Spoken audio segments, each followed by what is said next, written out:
What's up? What's up? What's up, everybody? We in this thing one more time, man. We here, man. We here. Man, we got a spicy one, man. We got to talk about it, man.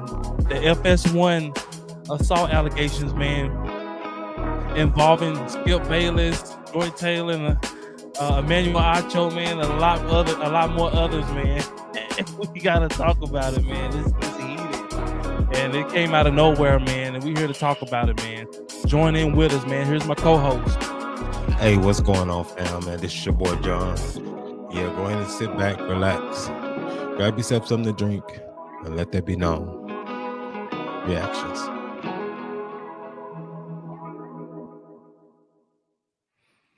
What's going on, man? Nothing much, man. Nothing much, man. Man, we here to talk about it, man, to get into it, man. For those who've been kind of sleeping under a rock and you hadn't heard about the allegations, man, that's been going towards Skip Bayless, who was the former FS1 host for many years. Undisputed. Many of y'all might remember him with his time with Shannon Sharp, and before then his time with Stephen A. Smith. It's kind of where he gained his popularity. And these allegations came out of nowhere, man. He's no longer on air. And he's being sued, man. It says for 14 counts of inappropriate behavior. They said battery, so 14 counts.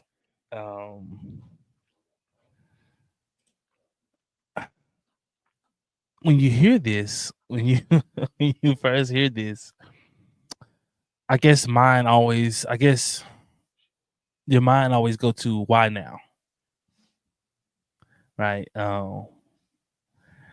And the young lady, I will leave her nameless, you know, for obvious reasons, you know.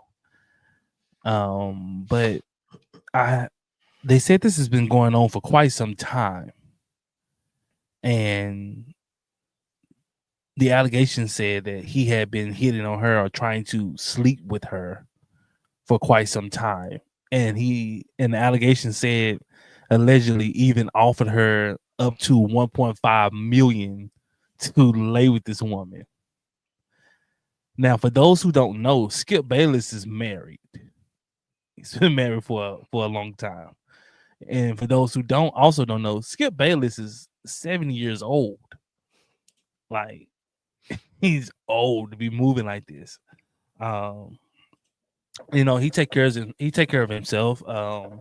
He always brags on his diet and the way he works out, but this young lady comes out with these allegations against him, and apparently she had been trying to avoid him throughout her whole time being working at FS1, which is Fox Sports. She had been trying to avoid him and his inappropriate advances towards her.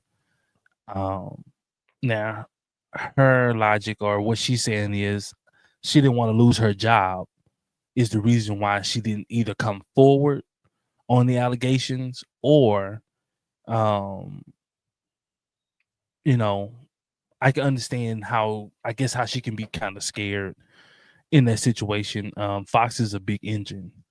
And at one point in time, Skip was, a big figure within Fox. He was Fox Sports. And so that happened, and it kind of trickled on down. And before you know it, for those who don't know, Joy Taylor name gets thrown into the fire. And then right after that, Emmanuel Acho he gets thrown into the fire too about what's going on there at FS1. Now, all these individuals work for FS1. And from what I'm hearing, this is kind of the culture there at FS1. And we're going to get into the video, obviously, that's going to further break down what's going on at FS1 and with these allegations that's going on. But for those who don't remember, Joy Taylor was just a moderator. She was just another pretty face on television.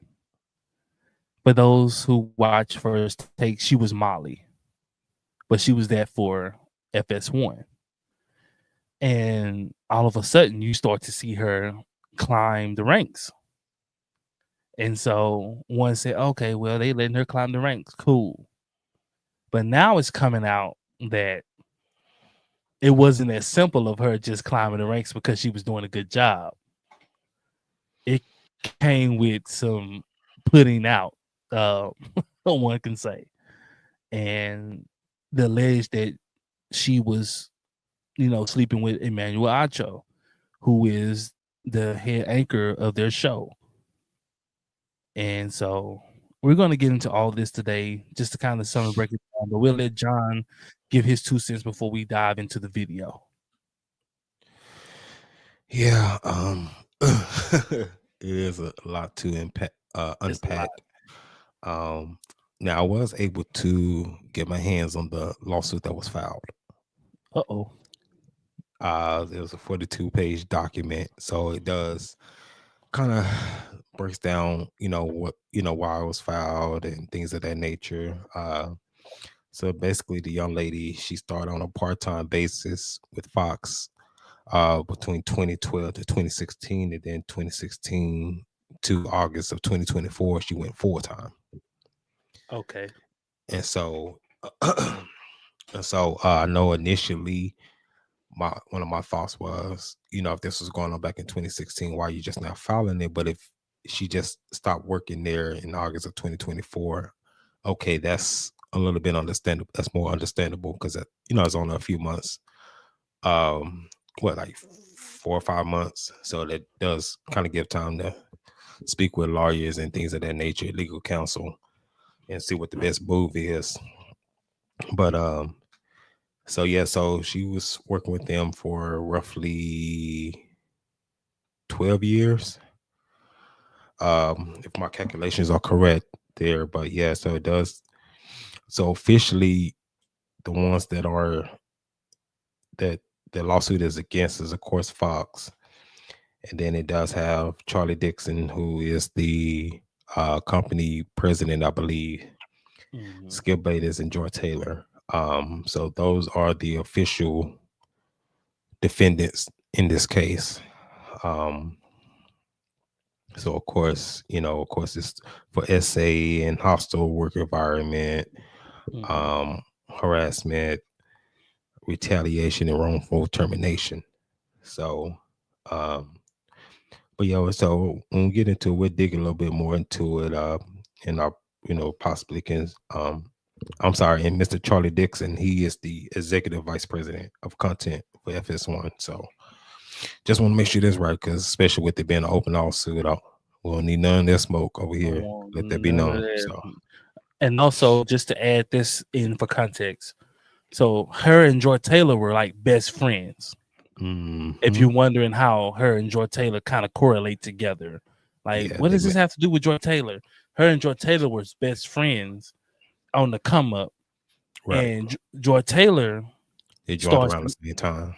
start to make her come up, and she goes to Joy Taylor, I guess, kind of venting the situation, like, "Hey, this is what's happening to me." And Joy Taylor, I guess, in so many words, allegedly, like, "What do you expect? Like, if you Use want it to to your move up, advantage. use it to your advantage. What you expect?"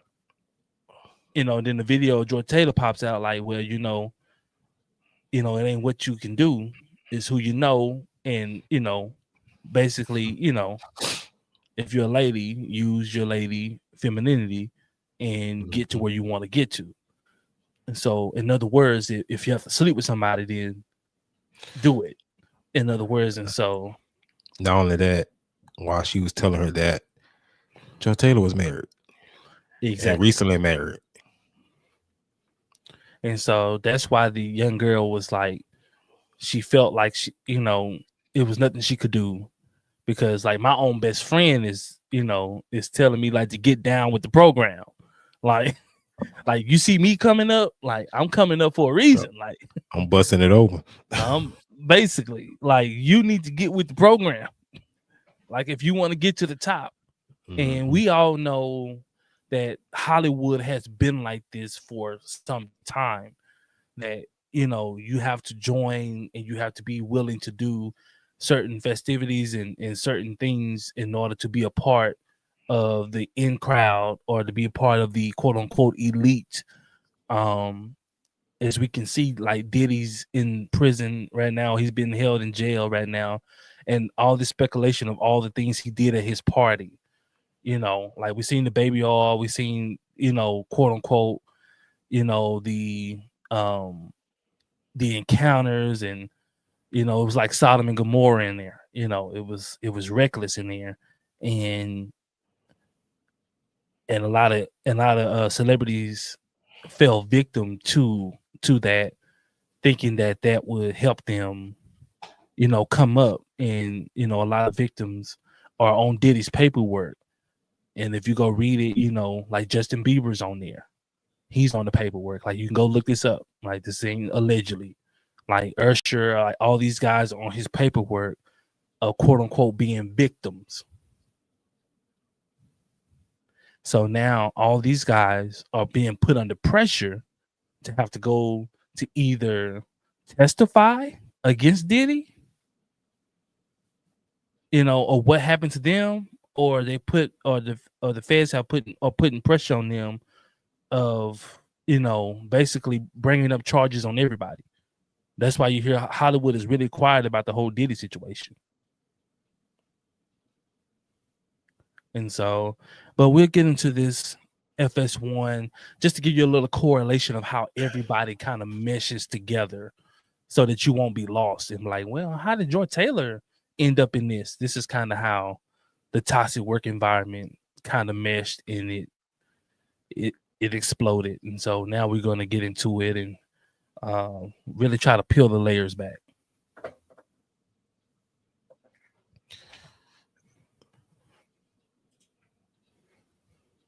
More sexual misconduct allegations against high-profile celebrities. This time, Fox Sports and two of its biggest stars are in the hot seat. A former hairstylist has filed a lawsuit accusing Skip Bayless, Joy Taylor, and others of sexual battery and harassment, even going so far as to say Bayless offered her more than $1 million for sex.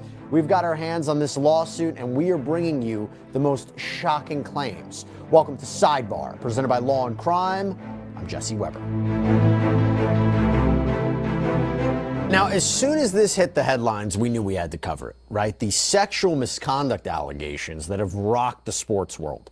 Los Angeles hairstylist Nushin Faraji says that she worked with Fox Sports from 2012 to August of last year, and during that time, she claims she was not only subjected to a hostile work environment that included inappropriate comments and touching, but she says she also dealt with retaliation from the company for speaking out. So she has filed both a class action complaint, and I'm going to talk about that a little bit more later, and an individual complaint on multiple grounds, including things like failure to pay minimum wages, unfair, unlawful, or fraudulent business practices, hostile work environment, and sexual battery. Now, in the opening paragraph of her complaint, in this lawsuit, it reads, Ms. Faraji brings forth this action because for over a decade at Fox, she was forced to endure a misogynistic, racist, and ableist workplace where executives and talent were allowed to physically and verbally abuse workers with impunity. When Ms. Faraji and others came forward to report the wrongdoing, instead of addressing their concerns, Fox retaliated against them while the perpetrators and those who protected them were inexplicably promoted. This case thus represents yet another in a long line of cases chronicling the toxic culture at Fox, marked by bad faith promises and repeated failures to address a poisonous and entrenched patriarchy. Now, you might be saying this and saying, I'm not a sports fan. I have no idea who we're talking about. That's okay. We're going to give you a rundown about who the defendants are in this case and other major players as well. So we want to give you a quick rundown of this. We're going to first dive into what Faraji accuses them of. So Faraji is suing Fox Corporation, Fox Sports, Fox Sports 1 and 2, often known as FS1 and FS2, and Fox Sports Production. And as well, she is also suing Charlie Dixon, Skip Bayless, and Joy Taylor. First, we'll start with Charlie Dixon. Charlie Dixon is the executive vice president of content for Fox Sports 1. And by the way, that's apparently Fox's flagship multi-sport national network. And he is responsible for overseeing the content and production for the network and has the authority to make decisions about employees. Skip Bayless is a renowned, albeit controversial, sports commentator who's worked in print, radio, television for decades. He's worked as a commentator with Stephen A. Smith on ESPN2's show First Take. This is before he debuted his own show with Shannon Sharpe called Skip and Shannon Undisputed. This was on Fox Sports 1 in 2016. And that, by the way, is where he worked with Nushin Faraji, who was part of the styling team for the network. And by the way, in 2021, the New York Post reported that Bayless had signed a $32 million contract with Fox. It's important when we talk about his wealth a little bit later. All right, now before we go any further, I have to talk to you guys about something. This is huge for me. I cannot tell you how excited I am about this, but there is a grooming line called Brickle. I've been using it, talking about it for years. They are now our sponsor here on Sidebar. I am so excited to share this with you. So I have been using their incredible more to offer, the aging cream, The Herd with Colin Cowherd on for FS1, and she was the moderator for Undisputed for a few years, working closely with Bayless and Shannon. Now, she moved to another show called The Herd with Colin Cowherd on FS1 in 2018, and she's had many other hosting gigs since. Her Instagram is filled with not only reactions to some of the biggest sports news, but also glamour shots, videos where she gives advice about relationships or comments on current events. Now, Faraji says as Taylor continued to move from show to show, she had requested Faraji to continue to be her stylist. Now, the lawsuit notes that there are two other people here. There's Mark Silverman, president and COO of Fox Sports, and Eric Shanks, CEO and executive producer of Fox Sports. They could become named as defendants. They're not currently named, but they could be named as defendants as the case progresses and there's discovery in this lawsuit, because the complaint reads, on information and belief, Mr. Silverman and Mr. Shanks approved, were made privy to, or should have been privy to, all significant employment decisions and personnel-related investigations related to misconduct and or harassment by Fox Sports executives and talent. Further, on information and belief, Mr. Silverman and Mr. Shanks, along with Fox legal team, worked hard to protect perpetrators by forcing individuals who were witnesses to or targets of misconduct and or harassment to sign non-disclosure agreements upon separation from employment. So, on January 3rd, Faraji filed this complaint, laying out what she says had happened to her during her time at Fox Sports. And according to Faraji, she had worked part-time for Fox starting in 2012 and then went full-time in 2016. During that time, she says she befriended Joy Taylor, and this was after Taylor had moved from Miami to Los Angeles for the chance to host on Fox Sports. According to Faraji, Taylor didn't have a regular position at the time, but was available to fill in when needed. Now, this is where it gets interesting, because Faraji claims that when she would go out to meet Taylor for dinner or drinks, Charlie Dixon, again, the vice president for content, was Boy, look at that pushed in face there. Don't you look creepy? Boy, He he look look like like he looking over somebody's shoulder right now. he look like you know what's going on. You get that drink I sent you. But let me know when you want to stop it, man. Okay. Ways around. And Faraji says that she didn't even know he was an executive with the company until later, when she mentioned to Taylor that she'd seen that guy who always buys us drinks in the elevator. And that is when she said that Taylor shushed her and explained what Dixon's position was in the company. And Faraji believed, based on her interactions with these two people, that they were sleeping together. And when she warned Taylor that that might not be a great idea, that a relationship like that could be dangerous, Taylor allegedly told her not to worry about it. And by the way, apparently both Dixon and Taylor were married at the time. So according to the complaint, in approximately July of 2016, word spread. Hold on. Now this is where we this is what we need to get into. Because as I stated previously before we got into the video, her and Taylor, the lady that's filing the agreement, her and Joy Taylor were friends. Joy Taylor already knew the program. Like from what the conversation is being had and from the statements that's been put out, she already knew the program. She already knew what she had to do in order to get to where she quote unquote wanted to be. The other young lady would sound like she was green, sound like she was there to quote unquote work her way up. And Joy Taylor, when she went to FS1, she was married. But it has been well documented that she was messing with the higher ups. And so she quickly ascends. And as you hear him say, she goes from being a part-time moderator for Skip and Shannon on their show and being basically a floater. So wherever they needed extra body, they would basically call her. She had to go to this show or whatever. So she was basically, a part-time. She didn't have nothing steady. She go from doing that to a main show where she's a main anchor on the show. She has no journalism degree. Like she has no sports background. Nothing besides her brother's. I'm pretty sure her brother's name got her into the conversation being her brother is Jason Taylor. He played for the Miami Dolphins. He was a pretty good player for them. And so I'm pretty sure that, her brother's, that name got her into, having conversations or even having an opportunity to be on the show. Those big corporations like that, you just don't go fill out an application, they call you back and hire you. Like, that's not how that goes. When you have a big corporation, you have to know someone or have been referred to be there. Like, if you're into music, you don't just go to Sony or you don't just go to Warner Brothers and say, hey, I want to work here. They're going to look at you crazy. They're not going to be like, oh, yeah, fill out the application. They're going to be like, who you know? Somebody called you? Somebody who you got a meeting with?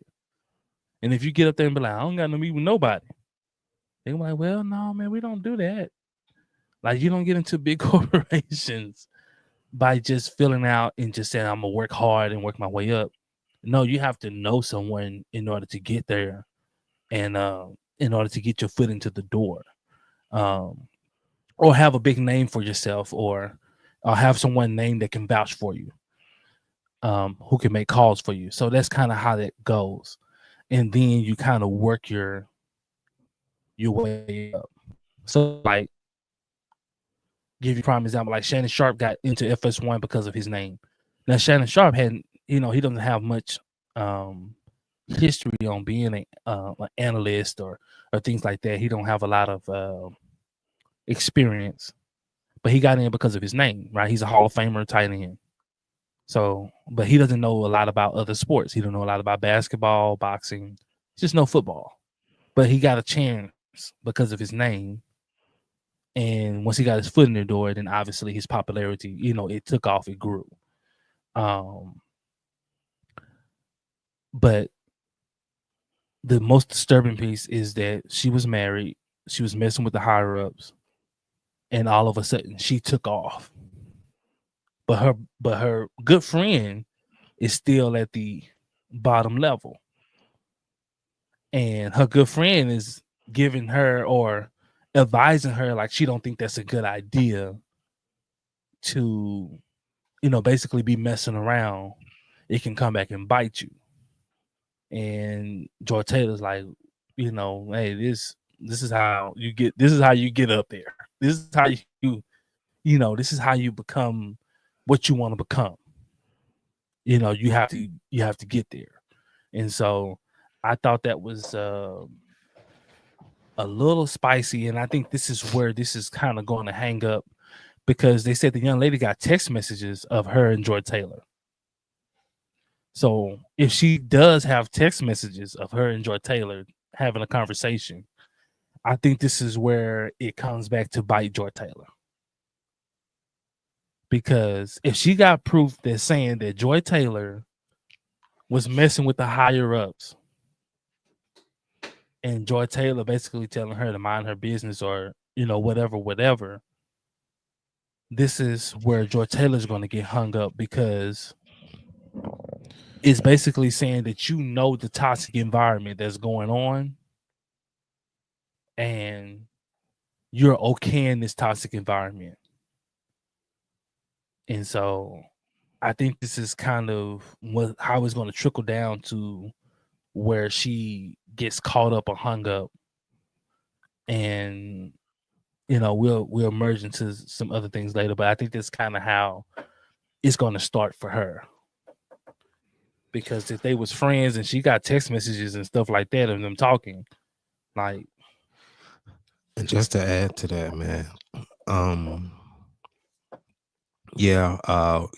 with George Taylor, starting in 2016 at Fox as a part-timer.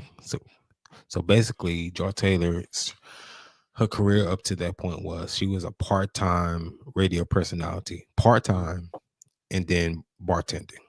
That was it.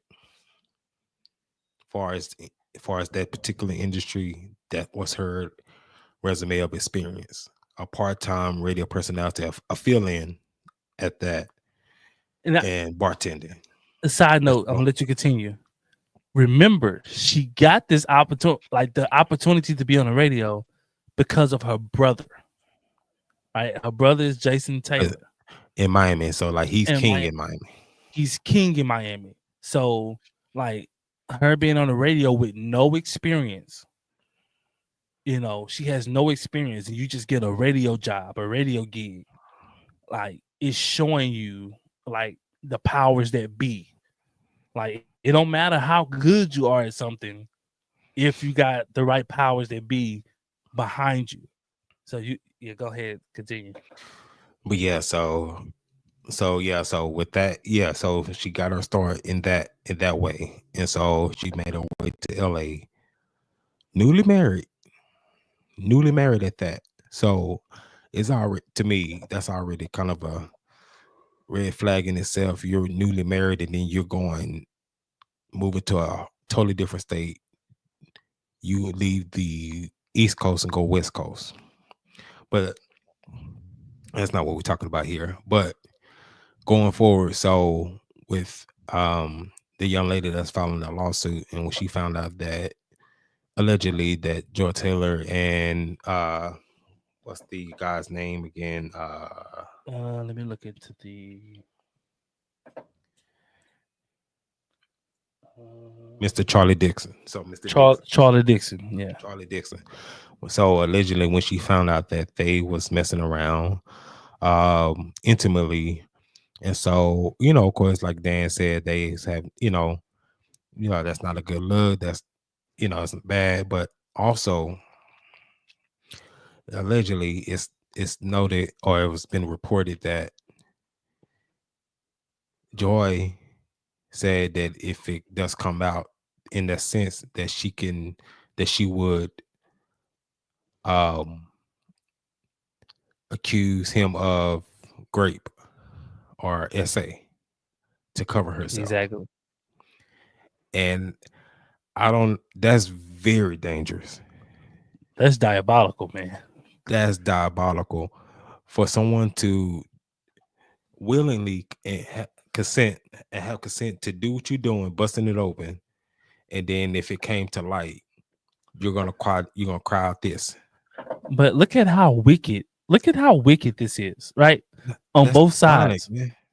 So he's using her for her body, right? He want to sleep with her, right? So he's probably promising her everything, like, hey, if you want to come up, like, hey, you need to be with me.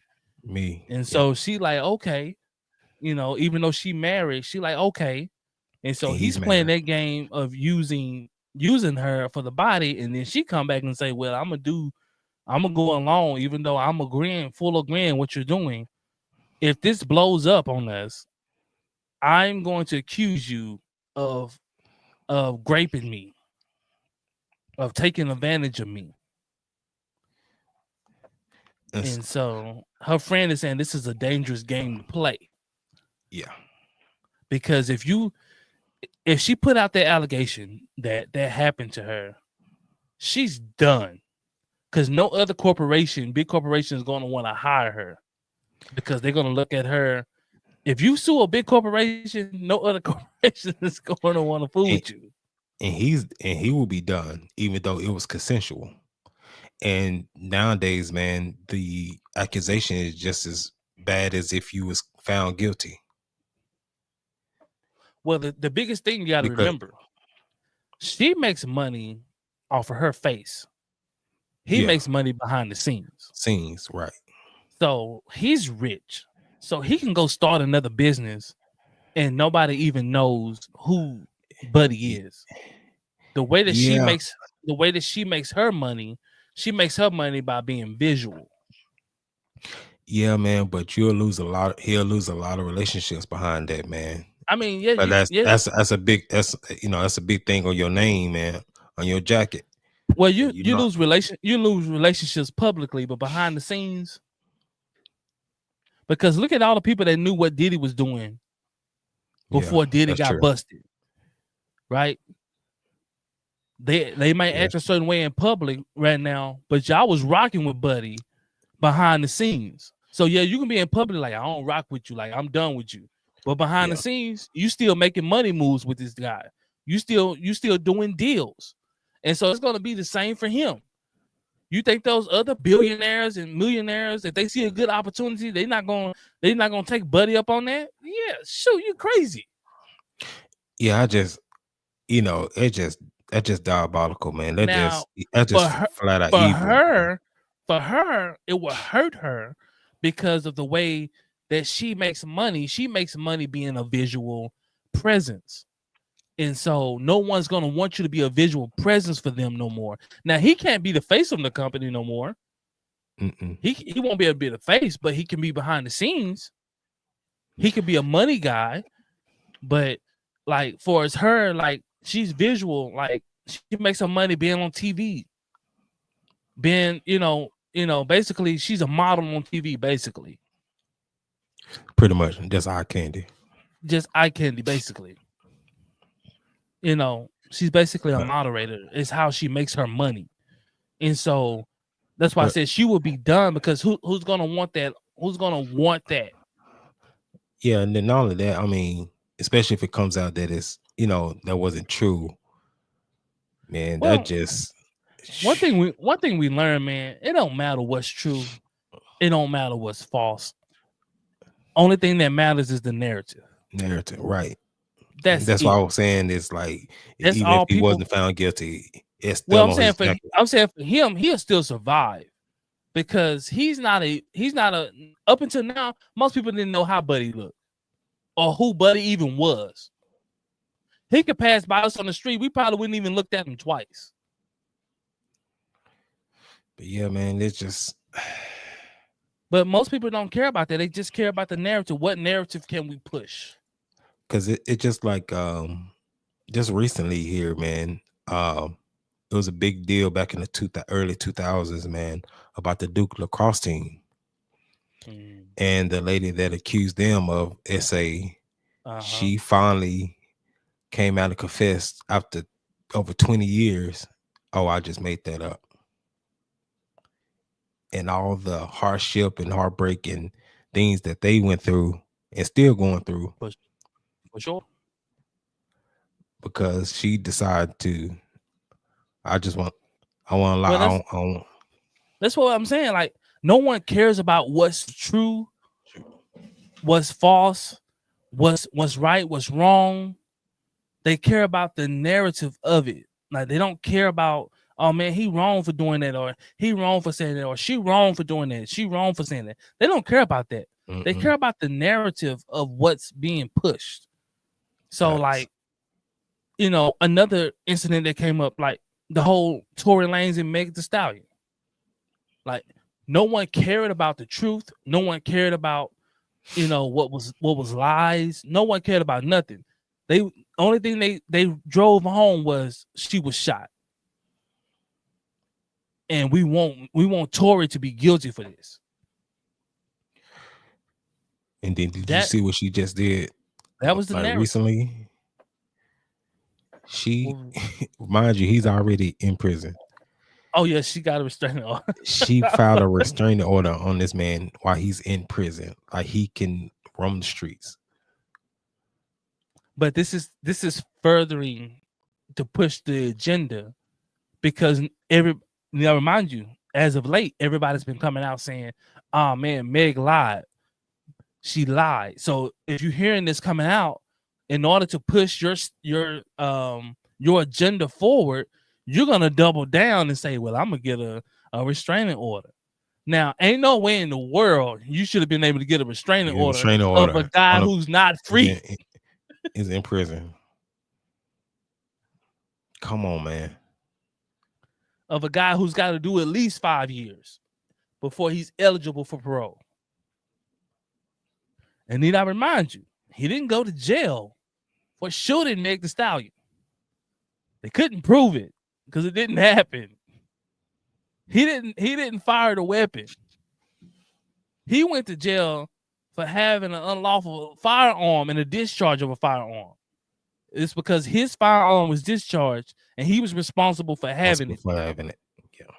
And in the state of California, it's not like Texas. You cannot have a firearm and let alone it go off. Yeah, that's guaranteed jail time. It's not like Texas, California, New York. You take a gun up there, you done. In Texas, you can ride around with your firearm. It's Wild Wild West, baby. Wild Wild West. It's nothing to go in Walmart and see multiple people with their firearm on. Like that's normal. And so that's where the mishap happened in that case. And so people didn't care about, and we're getting back to the main course, people didn't care about the truth. They cared about the narrative of it. Like, they cared about the make-believe story of what's more juicy. What was more juicy is this guy shot her.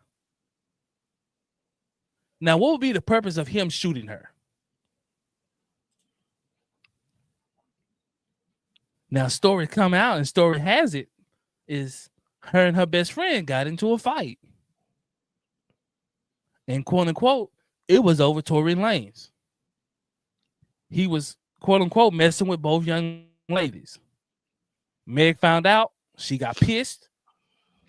She begins to press the young lady. They begin to get into altercation. As you know, Meg Thee Stallion is a big young lady. The other young lady is not.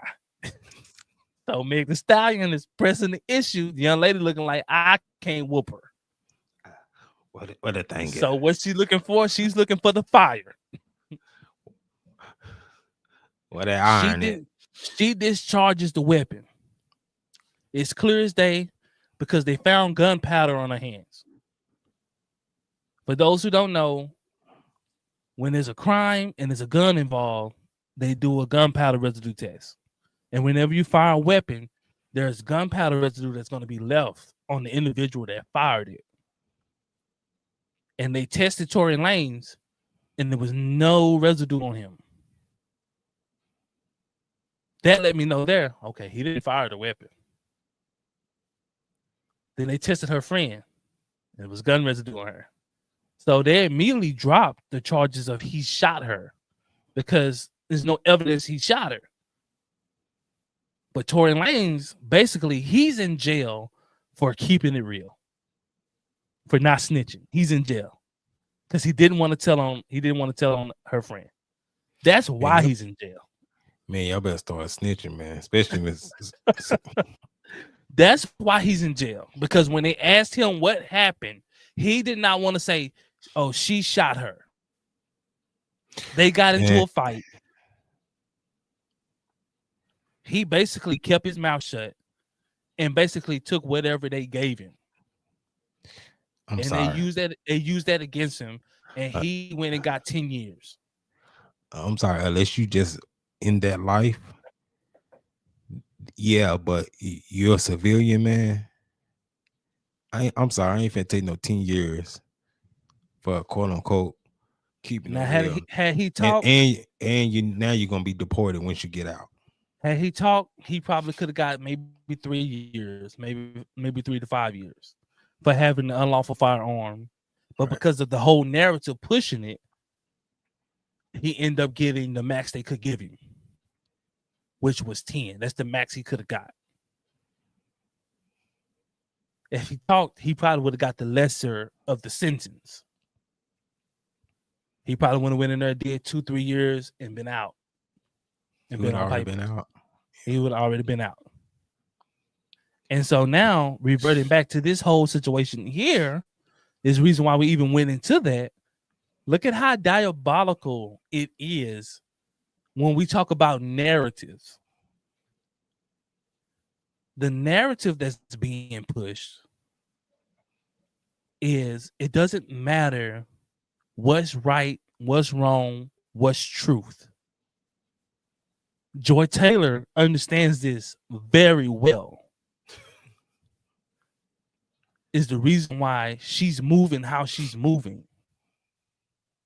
Like, she knows, just to keep it real with y'all, we're gonna keep it real. We're gonna keep it 100. She knows she's a young lady. She's gonna get the benefit of the doubt. Facts. When there's an altercation between a man and a woman, the man has to prove he did nothing wrong. A woman doesn't have to prove anything. He has to prove his innocence.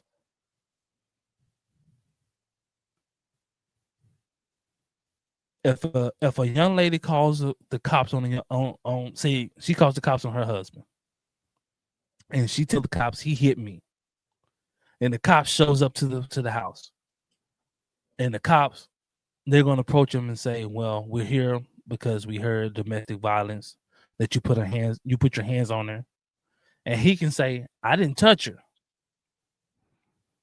Now the cops ain't gonna care about what's right and wrong. He's gonna go with the narrative. Well, she said it, and he said, well, I said I didn't. The cop is gonna go with the narrative of what's popular. And that's what's happening right now in this FS1 lawsuit.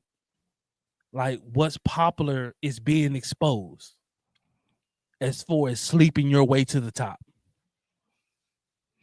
Now, we're going to get more into this video, but we have to pause so we can show just how diabolical that this is. She is This is dangerous. diabolical.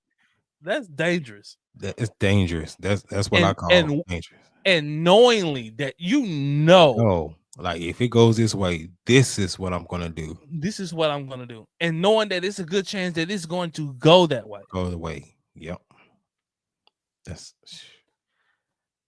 If anybody out there, man, that's trying to holler at her, man, run.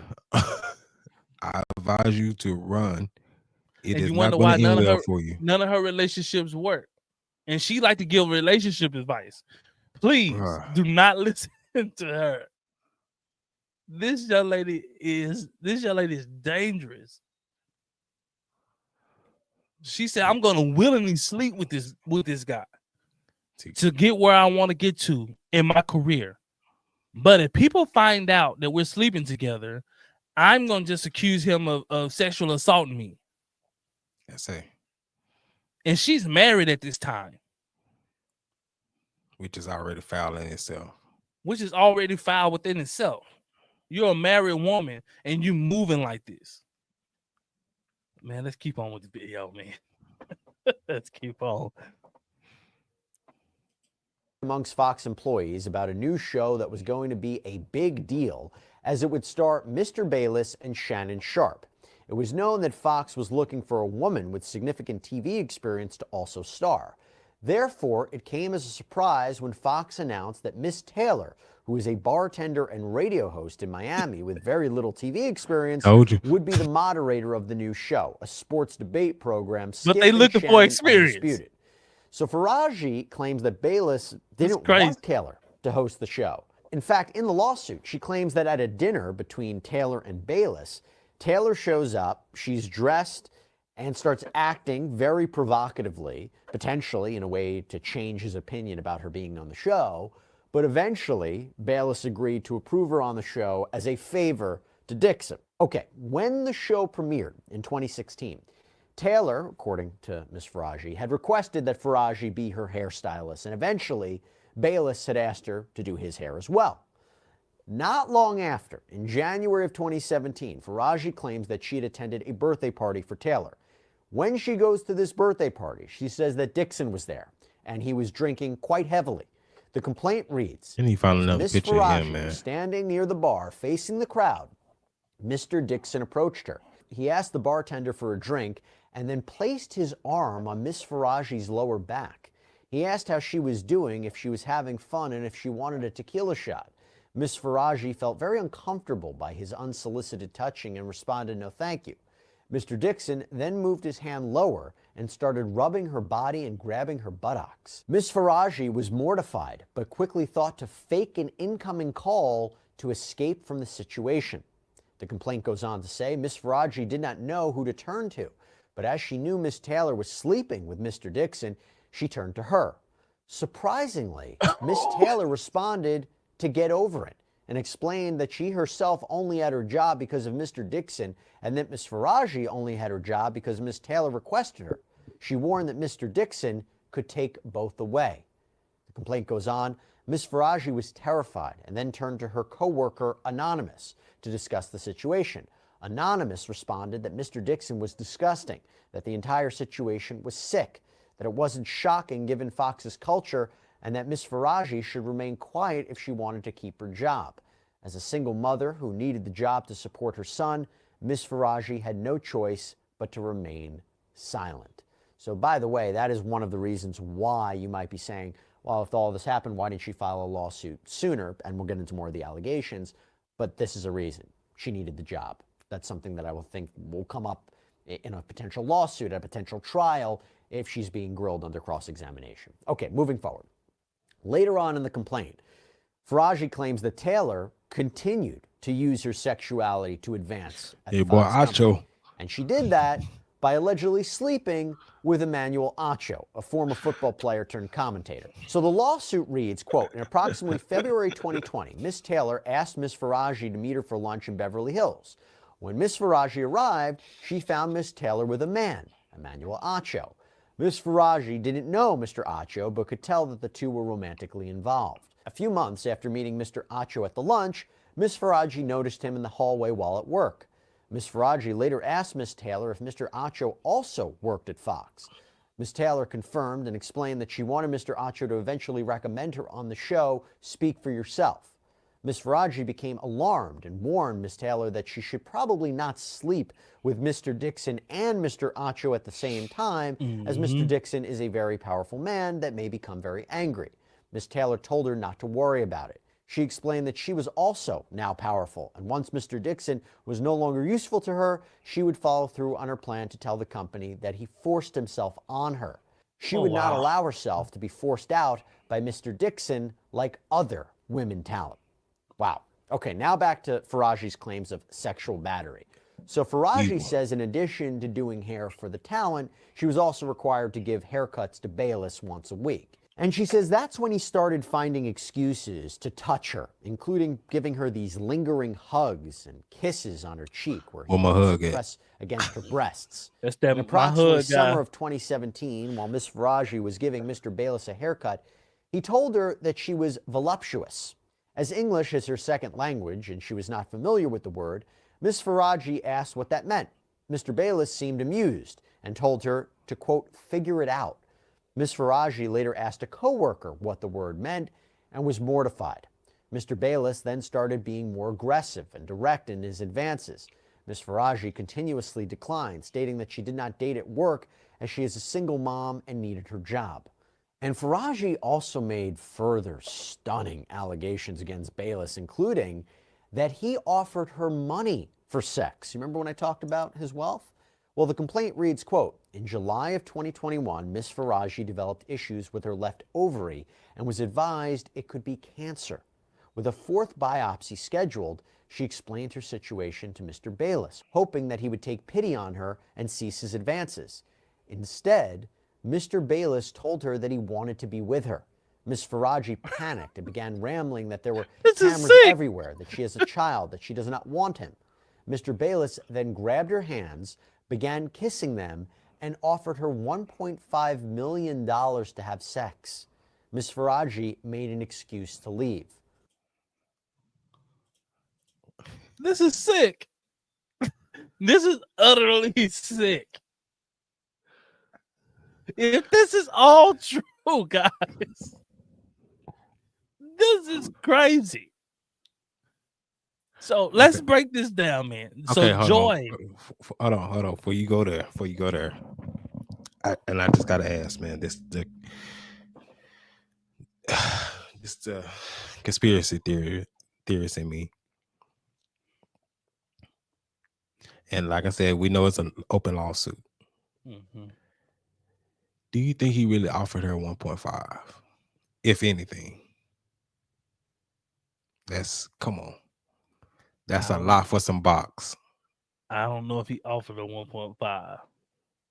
That's a lot for some box. If she's embellishing, see, this is a tough one to unpack, and let me tell you why. Because we don't know this young lady, right? We never seen her, never heard her talk. We don't know anything about her, right? We don't know anything about her views on things. how she views stuff. Like we have somewhat of a understanding of the other people that's involved because we heard their views on certain things. So you can kind of make up of a person of kind of how they operate. Right.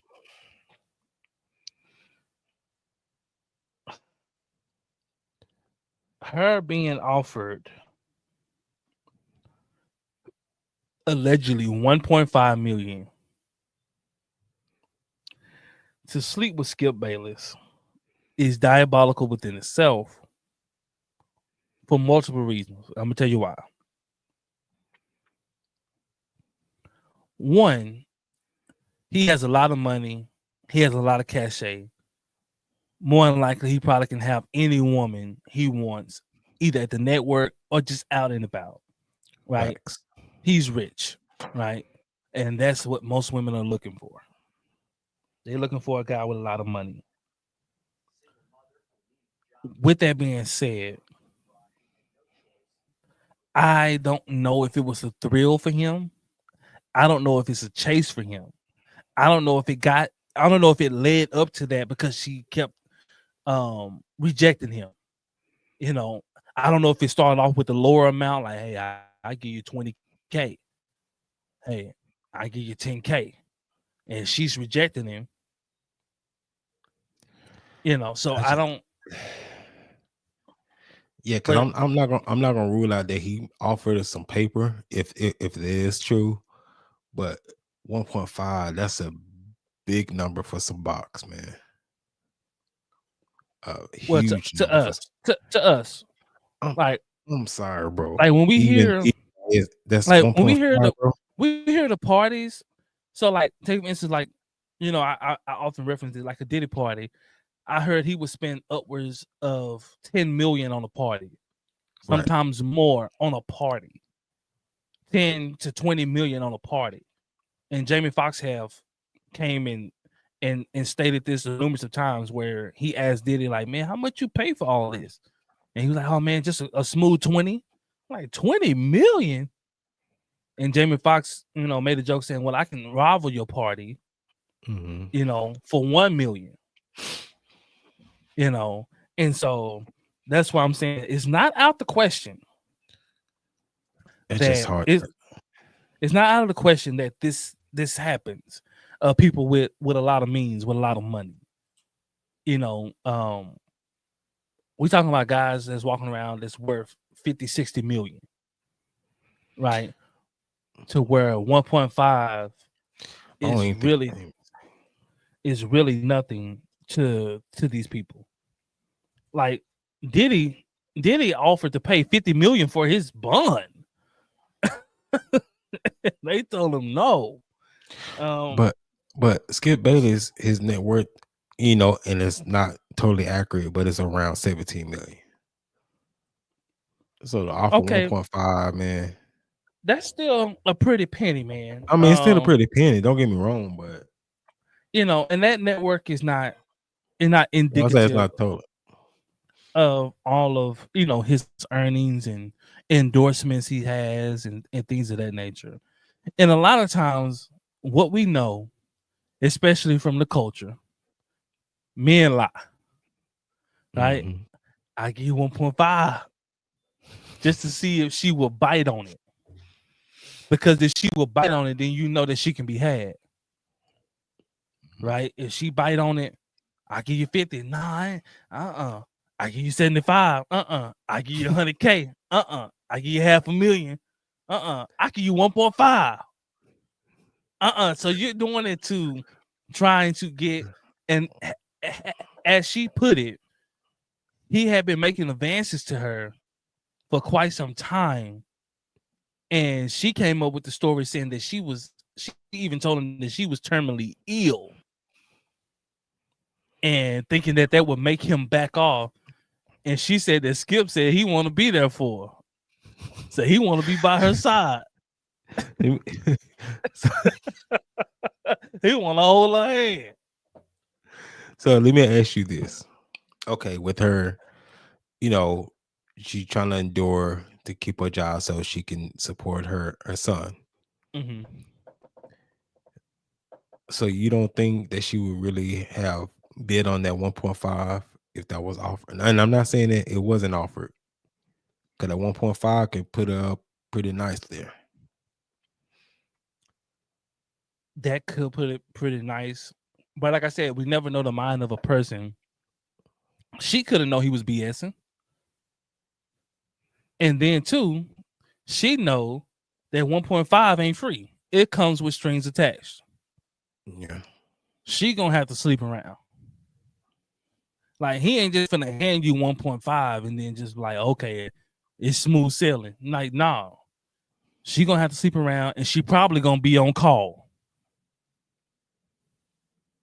So she know, like, ain't nothing free. Like, he's offering you 1.5. That 1.5 ain't free. Nah, you under busted down.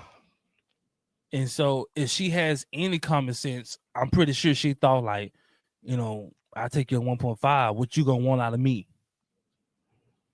Or what you gonna be expecting of me? Yeah, like you said. Or if I take your 1.5 and then I don't adhere to your advances and you just fire me and tarnish my name.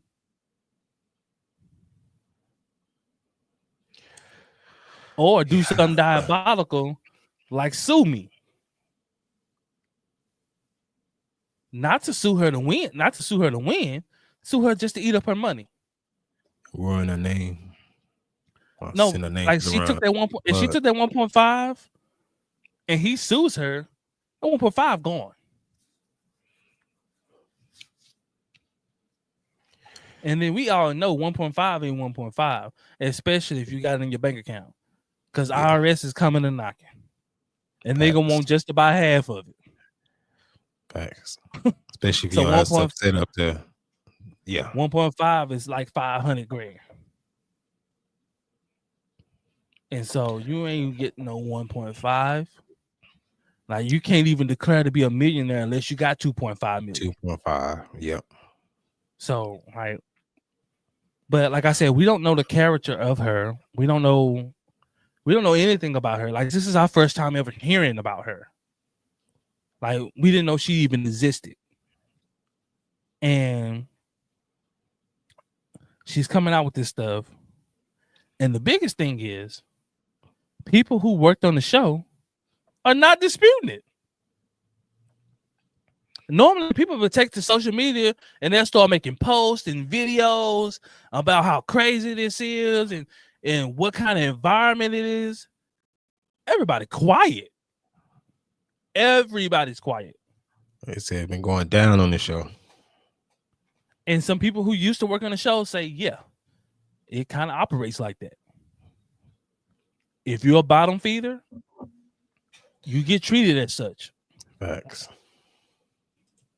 So if you're a young lady, you get treated like, you know, like a sex object. If you're a guy, you're gonna get stomped on. You're gonna get treated, you know, like a bottom feeder. This is kind of how it goes at big corporations. The guys up top, they step on the guys on the bottom. They don't want you to elevate. They're not looking for competition. And he said something that was so key. So she was married. Joy Taylor was married. She started messing with the Dixon guy. In turns, while she's still messing with the Dixon guy, in comes Emmanuel Acho. Now, for those who don't remember, Emmanuel Acho had a show with Marcellus Wiley. It was Marcellus' show. Yeah. But Emmanuel Acho came on boisterous. He wanted it a lot. He wanted to take over. Marcellus seen the writing on the wall, and instead of being terminated, he ghosted. Facts. And said, hey, I'm not finna go back and forth. So Marcellus Wallace shared a story saying someone came to him and said, man, they've been talking about you, you know, behind your back in meeting rooms and stuff like this. And this was Marcellus' response. They supposed to. This is how this goes. If you think you're going to be a part of a big time corporation and nobody's speaking behind your back, like most of us work 9 to 5s. People speak behind your back on a 9 to 5 job. Facts. Facts. You don't think it's going to quadruple on a multi-billion-dollar company? And you a host on a show? And you think ain't nobody talking or scheming? Marcellus Wallace said, yeah, they gonna scheme. That's what they supposed to do. He's trying to push me over. He's trying to knock me off. It's a dog-eat-dog world. Because he's trying to get the power. Joy Taylor's following him because she see he's going towards the power. So if I can link up to him, I can be a co-anchor on the show. Which she did. Which ended up happening. But as the story tells, whether it's true or not, the story tells she was messing with Mr. Dixon and then started to mess with Acho. And the young lady who's filing the lawsuit, stated to her, that's a dangerous game to play because Mr. Dixon got a lot of power and he's possessive. And he finds out that you're messing with Acho. One can only know what he's willing to do to you and Emmanuel Acho. Mm-hmm. And this is what Joy Taylor's response was. I just will say he assaulted me. So this is how messy. This is how messy that this is coming out to be. And the key of everything is no one is disputing this. Like no one is disputing and saying, man, no, man, it ain't going down like that. Oh man, no, Joy ain't like that. Joy Taylor ain't like that. Oh man, Skip ain't like that. Like no one is disputing hardly any of this. I haven't heard no one that works for FS1, which a lot of them are social media presence, like Shady McCoy, Emmanuel Acho, Joy Taylor, Keyshawn, all of them are present on social media. And I didn't hear nobody come on and say, nah, man, it ain't that type of work environment. Man, we don't get down like that. And I'm going to say this because we see it all the time. Where there's one lawsuit, another one is not too far behind. You better say it. We see it so many times when lawsuits come out from Diddy to R. Kelly to Michael Jackson to every time a big star, a big corporation is being sued. I mean, shoot, look at Deshaun Watson. He got sued by one young lady. 30 more came out the woodworks. And so what happens is it normally empowers others who are on the bottom tier to either speak out about it or to file a lawsuit themselves. But as it has it,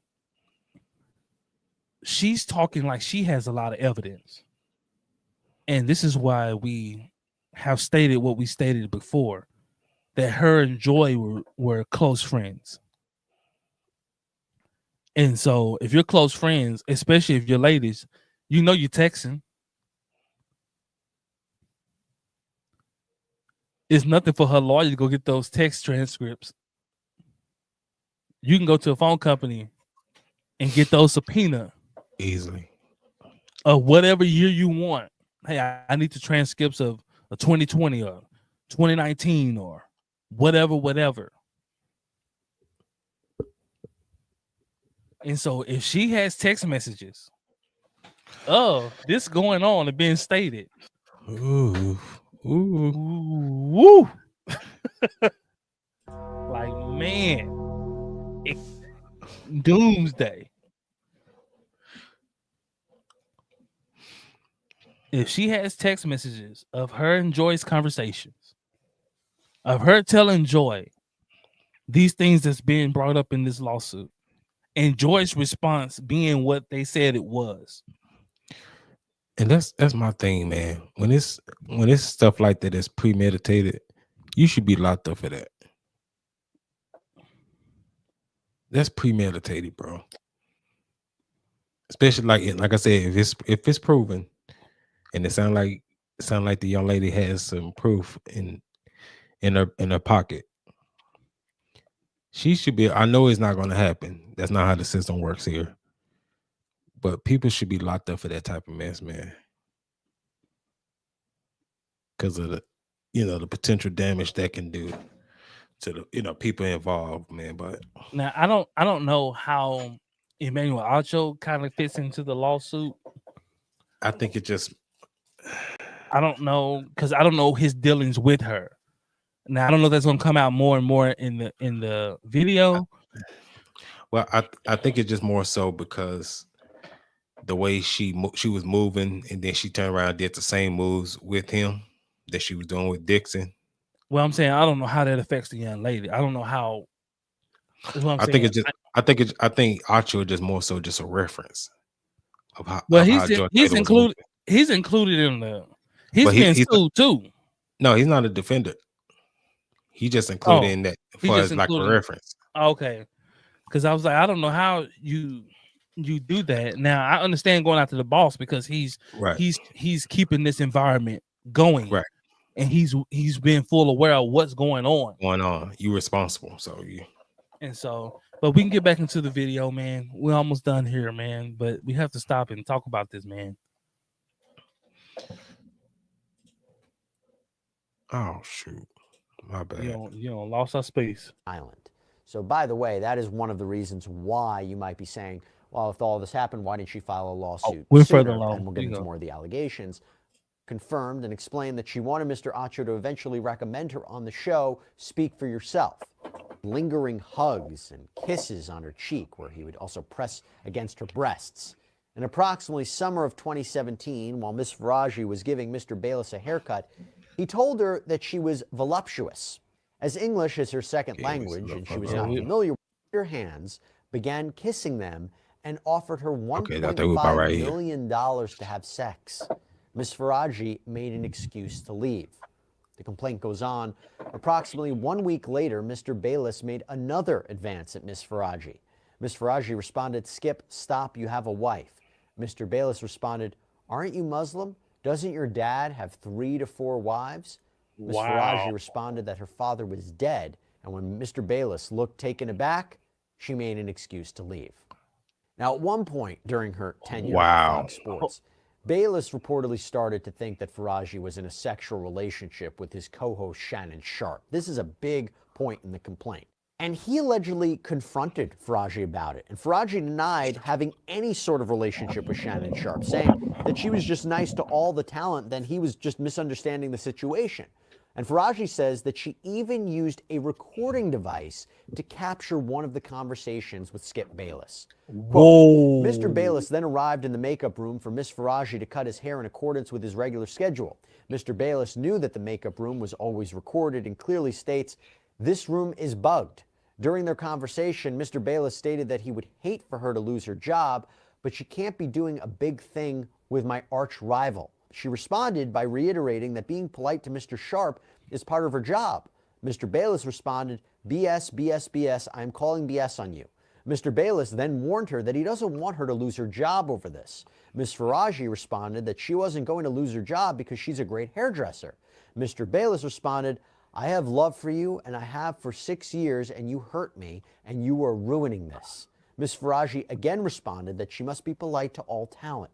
Mr. Bayless then implied that if he stopped requesting her, it would affect her job. Later on, the complaint reads, on December 21st, 2023, Mr. Bayless told Ms. Faraji that he still loved her and confided that Mr. Dixon was the one who had told him that Ms. Faraji was sleeping with Mr. Sharpe. Mr. Bayless then again tried to have sex with Ms. Faraji. Ms. Faraji's diary entry for that day states, "I said, Skip, I'm only interested in working with you and having friendship relationship with you and nothing else. He said, you have no idea you were losing everything. I don't know what he means by that, and I hope he doesn't take me off the show. It makes me sick to my stomach, and it's really hard for me to work like this. I hope God help me because Fox is supporting people like Charlie and Skip. Now, a little side note here. If there is a recording, that is very important evidence for Faraji. On top That of is the evidence. That's the evidence there. Text messages between her and Bayless. For example, in the complaint, it reads, on April 14th, 2022, Mr. Bayless texted Ms. Faraji, if you're distracted tomorrow, I'll wait till Monday, but I can't keep doing this. Ms. Faraji told him that she was very confused. Mr. Bayless responded, trust me, I'm far more confused. And Ms. Faraji then explained over text that she is not sleeping with Mr. Sharp. Mr. Bayless did not respond. Now, there could be a way for Skip Bayless to explain that, right? He could say perhaps this was about her work performance, that this is something along the lines of this is if she's sleeping with Shannon Sharp, then this is going to be problematic for her. It's going to be problematic for the show. There might be a way for him to argue against that, right? Perhaps this was something else. And I should also say that a lot of these alleged conversations, these interactions that center around sex between Faraji and Bayless, they seem to be in person. So this is a he said, she said situation. But if you have text messages, if you have a recording, that changes the game. Now, going back to Shannon Sharp for a minute, he gave a brief response to the allegations Sunday night on his YouTube show called Night Nap. Basically Let me get it. This has nothing to do with him. I don't know why everybody if you notice, everybody's posted it. They got me. In the 42 pages, it don't mention nothing about Shannon Sharp did anything. But y'all want to get clicks, so y'all mention me. And to be clear, Faraji doesn't accuse Shannon Sharp of any sort of misconduct here. And Sharp and Bayless, by the way, no love lost there. They have clashed multiple times on air, and Sharp eventually left the show in 2023. Hold on, stop now, it the right there, lawsuit also lays out multiple allegations. He ain't getting into it like I want to get into it. Now, we got to do this. We're almost done with this, guys. On a surface level, when Shannon and Skip clashed, no one really understood why they clashed so hard all of a sudden. All of a sudden, they just clashed, and Skip was just going at Shannon. I mean, disrespectfully. And everybody was like, why is he approaching Shannon on that type of tip? Like, he's disrespecting this man. And on the surface level, it looked like it was just about sports. Because Skip Bayless is a big Tom Brady fan, and Shannon Sharp was criticizing Tom Brady and his play. And Skip just used that to really go at him, and he started really saying some disrespectful stuff to Shannon. And Shannon, in response, asked him, like, you gonna disrespect me like that? Or you gonna do this? Like, is it worth that? Like, is it that deep? Now, we thought it was just about that. But now that this comes out, it makes more sense. This explains a lot. It makes a lot more sense. Because at the time, it didn't make sense for Skip to really go at Shannon like that. Not over, criticizing the quarterback for bad play. It didn't make sense. And this ain't the first time Shannon's criticized a player or Tom Brady. And Skip never reacted that way. Mm-mm. But he ends up reacting this way. And everybody was like, man, why is that? And it turns out, as things start to unfold, it starts to make sense now. Because if this is true, that he thought that Shannon was sleeping with the young lady who's filing a lawsuit, and Skip wanted to be with her, and he thought that, and if Mr. Dixon put that bug in his ear, like he said that Mr. Dixon did, Mr. Dixon behind pulling strings. Puppet master. And so Shannon is totally oblivious to what's going on. Now, one key thing that needs to be said is one person that knew everything that was going down and how it was going to play out. And that's Stephen A. Smith himself. Stephen A. Smith and Shannon had corroborated his story. Stephen A. Smith said he called Shannon way before Shannon had a fallout with Skip and told him they're trying to get rid of you. Mm-hmm. And Shannon couldn't understand, like, what am I doing? Like, our ratings are up. Like, I'm becoming popular. Like, what is going on? Like, the show is cooking. Like, people are watching. He didn't understand. He said, yeah, it's a lot deeper than it ain't just about no argument. And so when Stephen A said that, I didn't understand, like, what does he mean? And he said it wasn't about an argument. Shannon thought it was about an argument. Mm-hmm. It was far deeper than an argument. And now it makes sense. It makes a lot of sense. The worst way to get done bad by a male individual is to mess with his lady or his family. Or money. Or money. A man will kill you faster messing with a woman than he will money. It's been proven. He will. Crash out on you behind a female. You can owe a man $1,000. He probably fight you. He probably, put hands on you, harass you, talk bad about you before he actually just do serious bodily harm. But if you mess with his baby mama, or you mess with something like that, he finna shoot you. He finna shoot you. You got to go. And so now that this is coming out, that argument with Skip and Shannon makes so much sense now that there's some type of context out there concerning the argument, because at the time the argument really didn't make sense. Mm-mm. And so everything that Shannon did, Skip began to have a problem with what Shannon did.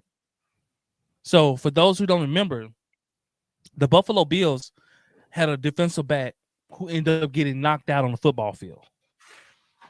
And they had to really shock him. DeMar Hamlin, they had to shock him back on the football field. And Shannon Sharp said that they should, postpone the game, because you essentially had a guy who was essentially out of here on the football field. And Skip Bayless comes back at him and says, no, we shouldn't. Basically, move him out the way and let's play. And Shannon was like, man, we can't take the humanity out of sports. Yeah, sports is rugged, it's aggressive, but we can't take the humanity out of it, because we have to remember that you can lose your life at any moment when you're playing their lives out there. When you're playing contact sport, you running at each other 20 miles an hour and you're clashing. It's a car wreck, and you're clashing, and your body can give out at any moment. And so many of us take the humanity and forget these guys are human. Mm-hmm. We forget these guys are human, and we take an approach of treating them like they're machines. And then when one of them goes down, it's like, oh, shoot. Move them out the way and get another one in here. Get another one in. Next man up. It's like, now it's taking the humanity out of these human beings. You're not even treating them like human beings no more. Like, that's somebody's son, that's somebody's father, that's somebody's husband, that's somebody's brother, that's somebody's friend, somebody's cousin that's laying there lifeless on the field, and you like move him out the way. No, that's facts, man. But yeah. Let's get back to it here. Of workplace harassment and discrimination related to Faraji's Persian heritage, her accent, her humming. According to Faraji, she hums as a coping mechanism for PTSD, and she's been doing that since she was a child, something that everyone at Fox knew. But she had been humming for all the years she worked at Fox, but says toward the end of her time there were suddenly complaints about it. When Undisputed was canceled in August and Bayless left, Faraji was taken off the schedule. When she questioned her supervisors about it, they couldn't really give her any answer as to why. That's at least what she says. And several days later, Fox told her that they could only afford one hairdresser to work on all 3 shows, a new morning show, Speak, and Undisputed. And Faraji's attorneys say in the complaint, Fox systematically reduced her work schedule and ultimately terminated her employment by removing her from the schedule entirely, using fabricated business necessities as a pretext. At this point, Ms. Faraji seeks justice. She knows that Mr. Dixon used his position of power to coerce women into having sex with him and used it as a justification to grope Ms. Faraji. She knows that Mr. Dixon did not immediately fire her after Ms. Taylor and Ms. Faraji had a falling out, only to appease Mr. Bayless by providing him with a plaything. Despite Ms. Faraji being an excellent hairdresser and continuously being requested by talent, she was shrunken down to how much she could appease Mr. Bayless, and once Mr. Bayless was gone, so was her job. Now, as I mentioned earlier, Faraji is filing both her own individual complaint and she is wanting to bring a class action lawsuit against Fox on behalf of, quote, all non-exempt hourly individuals who worked for Fox in California during the period commencing 4 years prior to filing this complaint. Now, a few things I'll just mention about a class action. So this is a call to action about other people coming forward instead of them all filing individual lawsuits against Fox. If you have a bunch of plaintiffs who are basically alleging the same thing, the same kind of issues, you can combine that into one giant lawsuit, one giant class action lawsuit, and she would presumably be the representative of that group. And there's a lot of reasons why you do a class action lawsuit. One of them, it helps with efficiency. Instead of the courts dealing with multiple lawsuits and witnesses, the same kind of witnesses having to testify in so many different trials, in terms of a practical result, in terms of efficiency, it can all be done at one trial. And also, it might be a strategic advantage for a settlement action as well if you have multiple plaintiffs as well. And this lawsuit says it's believed that there are more than 100 employees and former employees who would qualify after having not been paid properly for things like overtime, double shifts, and more. And on behalf of herself, for her individual complaint, this is now specific to her, maybe not the other plaintiffs here, she has filed the following causes of action. Sexual battery. So this is for the alleged actions of both Dixon and Bayless. Dixon, it was for that alleged incident that happened at the birthday party. And for Bayless, it was for those lingering hugs after each haircut, where there was also allegations of him kissing her cheek too. And by the way, it's not just a claim against these two guys. No, it's also against Fox, arguing that the company is legally liable for the actions of its employees. In the law, we call that respondeat superior. She's also suing for hostile work environment in relation to sex or gender, race or national origin, and disability. We talked a little bit earlier about what those claims are about. Failure to prevent harassment. So that is against the Fox defendants, because the argument would be it was their job to take all reasonable steps to prevent discrimination or harassment. Negligent supervision, hiring, and retention. So this is in relation to the employment of people like Skip Bayless and Charlie Dixon. Retaliation, wrongful termination, this idea that she was engaging in protected activity under the law, particularly speaking out about things, and she was punished for it. And, she was defending herself and she was punished for it. So she is seeking restitution, damages for employees who would be involved in this class action lawsuit. She's also requesting damages, like compensatory damages for herself. And Faraji also wants Fox to fire the multiple people who were involved here, including Charlie Dixon, Joy Taylor, and Faraji's direct supervisor, Gina Peretti, who she also accuses of bullying her. Now, Fox Sports released a statement to Front Office Sports over the weekend saying, "We take these allegations seriously and have no further comment at this time, given this pending litigation." And at the time of this recording, no response from Skip Bayless or his legal team. That may change. They may just decide to provide an answer in their legal filings. But the first thing that would happen, of course, is after this, is there would be an answer to these allegations. There could also be a potential motion to dismiss, which we might see as well. But clearly, this is the start of what could be a protracted litigation, really has shaken up the sports world, and we will see where it goes. But that's all we have for you right now here on Sidebar, everybody. Thank you so much for joining us. And as always, please subscribe on Apple Podcasts, Spotify, YouTube. Well, guys, there you have it. You tell us what you think in the comments. You tell us how you feel about this. Is that your hard work doesn't matter. Oh, my bad. You tell us how you feel about this, about the video we just seen. We have another video that we're going to get into But you tell us how you feel about this whole lawsuit. You know, the credibility. If she have the evidence that she says she has, the recordings, she could end up owning Fox. And I don't say this. Sorry.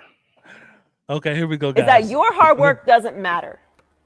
What you put in doesn't matter. You could show up every day. You could get here early. You could leave late. You could put in years, blood, sweat, and tears.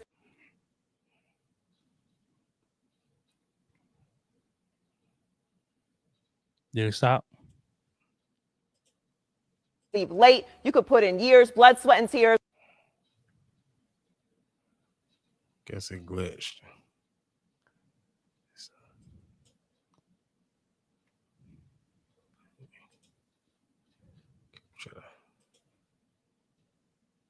Is that your hard work doesn't matter. What you put in doesn't matter. You could show up every day. You could get here early. You could leave late. You could put in years, blood, sweat, and tears. And if I... Okay, so it's not gonna let us show it. Not gonna show it. But we'll explain. So what she's saying is, it doesn't matter how hard you work, doesn't matter what the time you put in, doesn't matter what you do. That doesn't determine your success.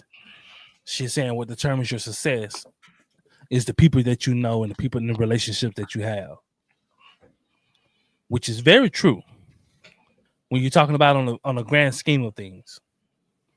Like the grand scheme of things, especially when you're working for a big company like Fox, like you ain't there because of you a hard worker. You're there because of the relationships that you have with people or the name that you have. Like that's why you're there. And in order to get those relationships, sometimes people have to do stuff that's unbecoming of them. And so that's basically what she's drawing down. And it's a very true statement. But it's a poor thing out to be out now, especially what she's been accused of. Yeah, if she's the one that's coming from her mouth, but now she allegedly is a living testament to that. Exactly. It's funny how things come full circle. And internet is undefeated. Well, the one thing you got to remember, man, what's in the dark, it's gonna one day come to the light. Yeah, it's gonna be exposed. So if you're doing dirt, man, sooner or later, man, it's gonna be uncovered. I'm pretty sure people thought that Diddy probably would never get in trouble for the things he was doing, because I heard he's been doing it since the 90s. Yeah.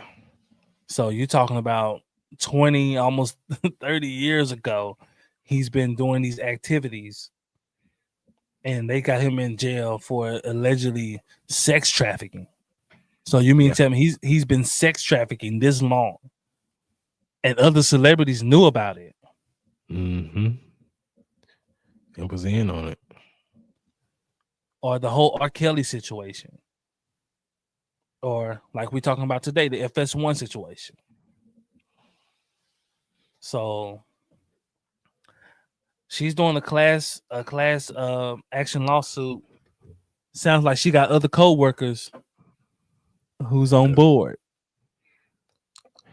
Now, I do hope for her safety that she's kind of in a secluded space. Lead a country, man. Because got a lot of money.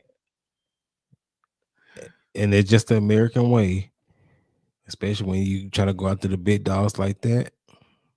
You coming out of Fox. They ain't gonna let you just have that like that, man. Like it's one thing to sue like individuals. It's another thing to sue a corporation. Because if she wins this lawsuit, it's a worldwide corporation. Fox takes a dramatic hit if she wins this lawsuit. If this stuff that she says comes out to be true and is proven and she ends up winning, Fox takes a dramatic hit, and she's probably gonna be one of the richest people we know. Yeah, I just hope they have her secluded somewhere, man. Hopefully her lawyer is Like, look, man, they will come out there. Now, one thing I did notice in all of this that's going on, and I gotta give them shout out to them. I don't care for them all that much, but you hear a single word about Colin Cowherd, and he worked with Joy Taylor. He said, "Not on duty." Not on duty. I know the game. He doing like this. He But don't want to be. as you pay attention, look at where she ascended at. So she didn't ascend with Colin. She didn't ascend with Shannon and Skip. She ascended when she got with Archo. Yep. That's when she started to be a main anchor, a main analyst. Before she call her no analyst, man. She don't be. Well, that's what they call her. She don't know nothing about sports. You know, she probably couldn't tell you what a cover 3 is in football, or she couldn't tell you what a one tech is. She probably couldn't tell you none of that.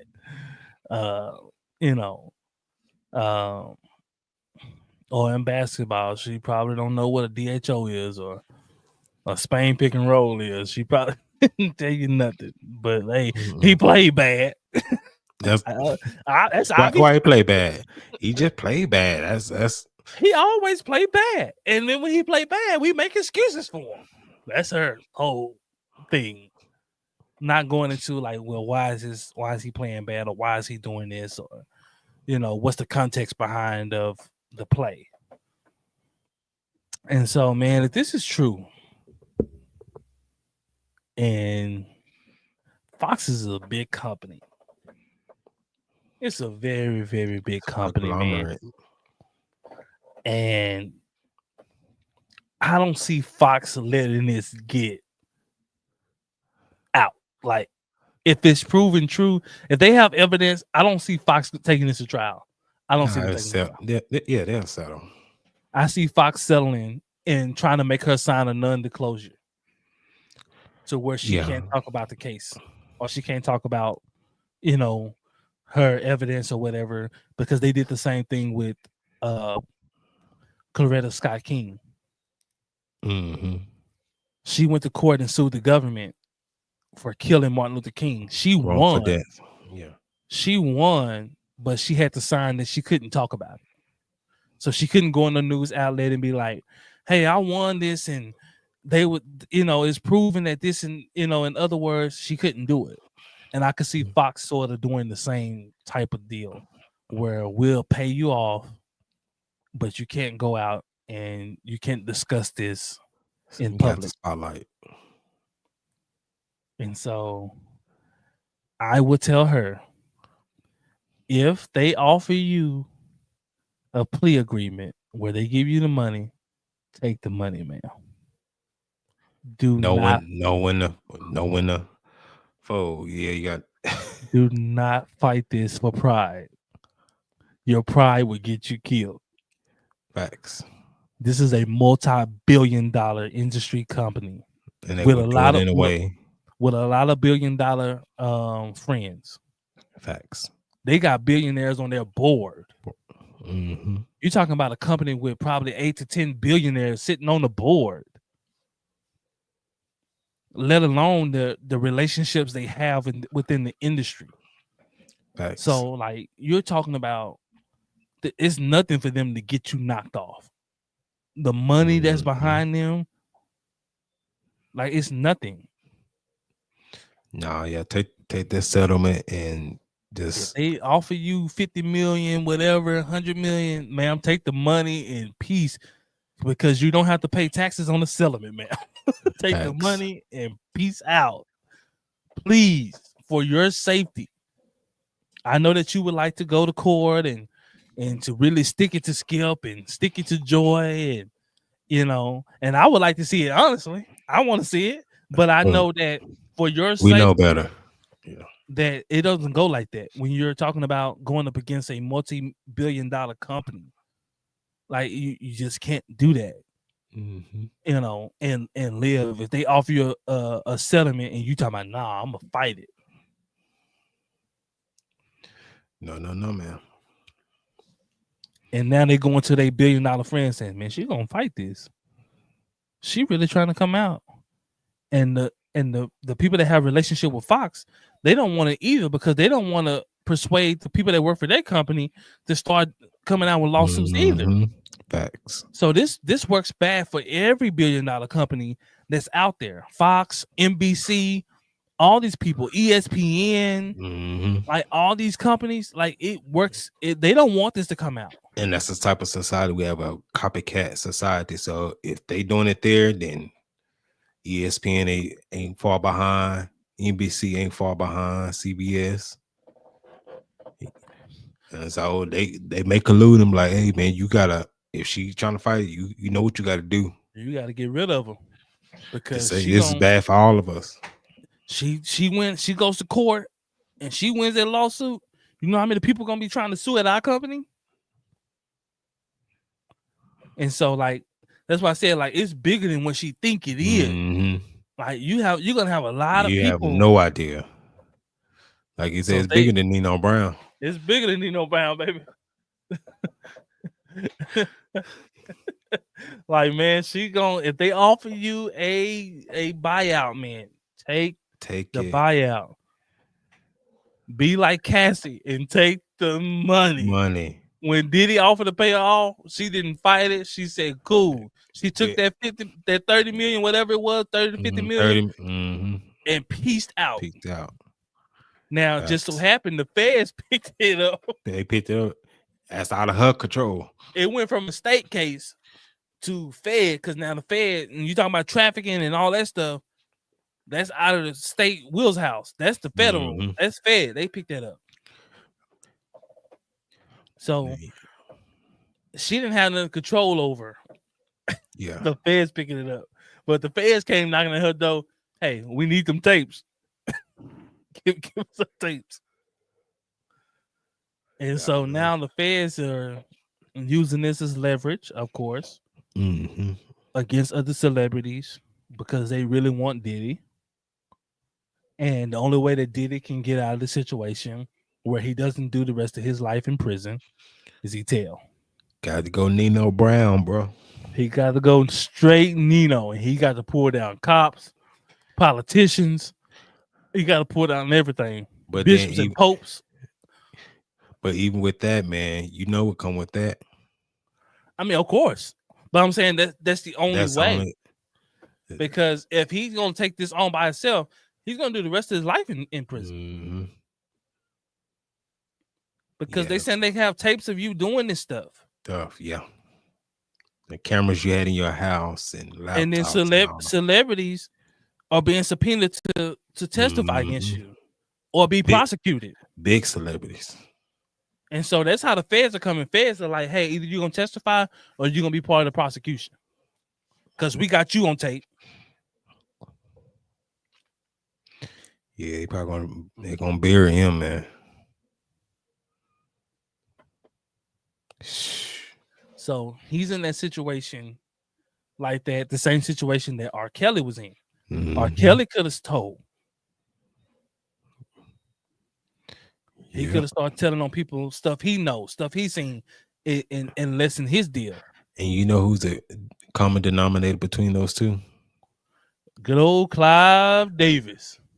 One more. Jay-Z.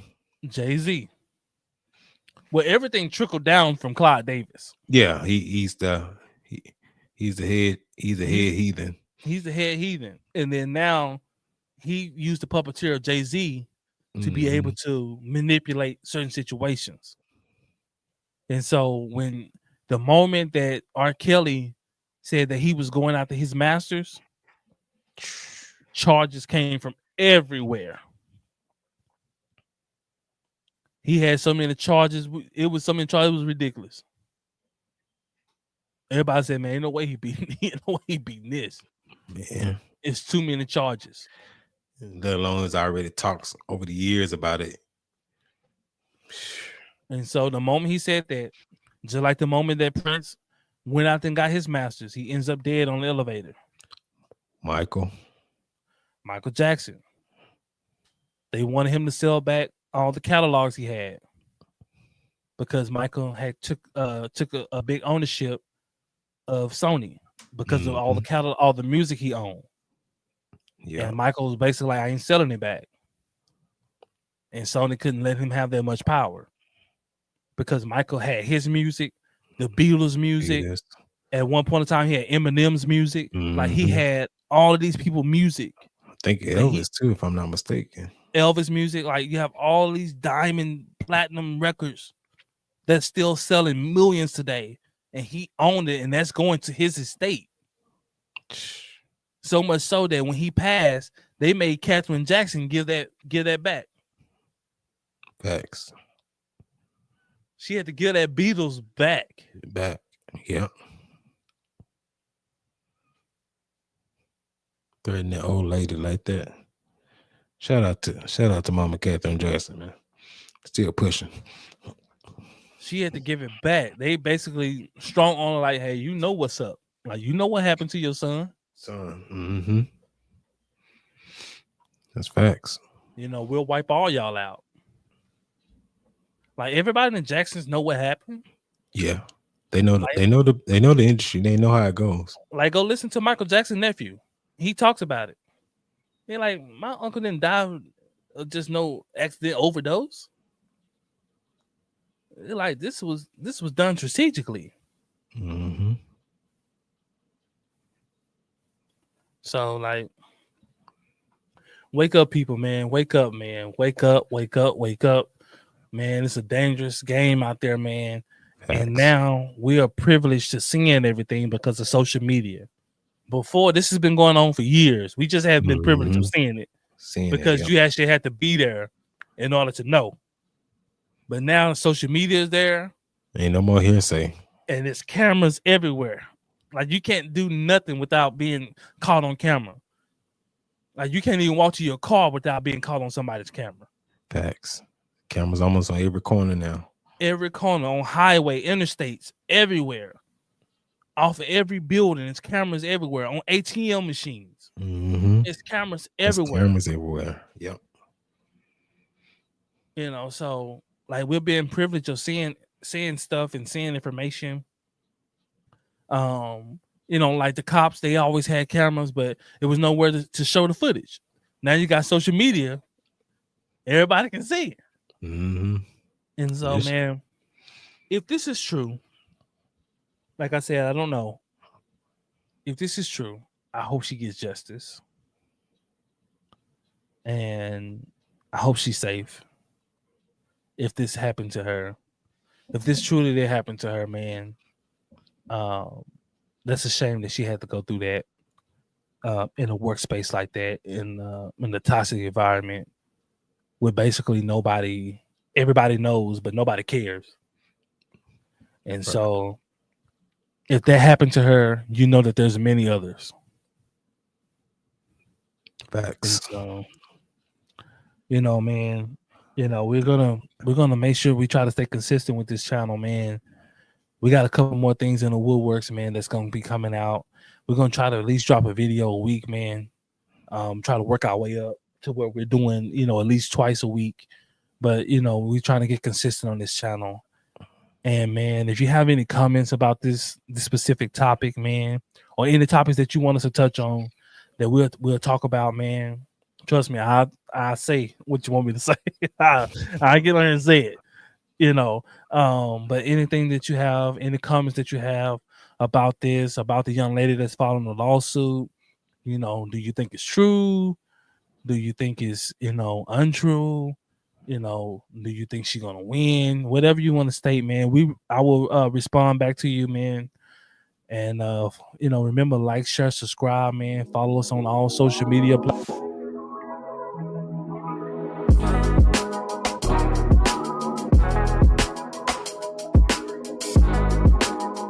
Appreciate y'all, man. Thank y'all for subscribing, man. Hitting that like button on y'all way out. And make sure y'all tell a friend to tell a friend, man, and let that be known.